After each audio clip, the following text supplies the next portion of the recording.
ඔබත් කුඩා කාලයේදී කම්මුල් ගාය වැළඳුණු පුද්ගලයෙක්ද? දැනටමත් අධික උණුසුමට නිරාවරණය වන රැකියාවක නියුතු වෙන පුද්ගලයෙක්ද? එසේනම් අනාගතයේදී ඔබටත් මදසරුභාවය ඇති වෙන්නට පුළුවන්.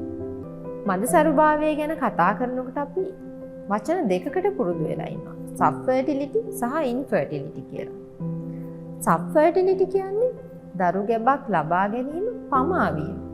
මේ ඖෂධ මගින් ප්‍රතිකාර කළ හැකි තත්ත්වයක්. නමුත් ඉන්ෆර්ටිලිටි කියන්නේ දරු ගැබක් පිළිසිඳ ගැනීමේ හැකියාව නැති බව.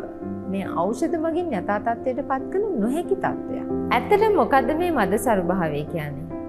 ලිංගිකව පරිණත පුද්ගලයෙක් කිසිදු උපත් පාලන ක්‍රමයක් භාවිතා කිරීමෙන් තොරව මාස 12ක කාලයක් ලිංගික ක්‍රියාවලියේ යෙදීමෙන් පසු දරු ගැබක් පිළිසිඳ ගන්නේ නැත්නම් අන්න ඒ අවස්ථාවේදී කියනවා මේ මදසරුභාවය කියලා.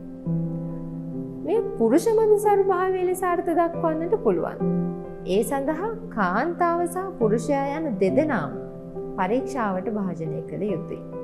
පුරුෂයෙක් සරුවීම සඳහා ඔහුගේ ලිංගික පද්ධතියේ ක්‍රියාකාරීත්වය යහපත්ව පැවැතීමත් ඔහුගේ ශරීරයේ හෝමෝන ක්‍රියාවන් යහපත්ව සිදුවීමත් අනිවාර්යෙන් අත්‍යවශ්‍යම කාරණාවක්. මෙහිදී හයිපොතැලමස්, පූර්ව පිටියුටරේ සහ වෘෂණ කෝෂවල ක්‍රියාවන් හොඳින් සිදුවීම වැදගත් වෙනවා.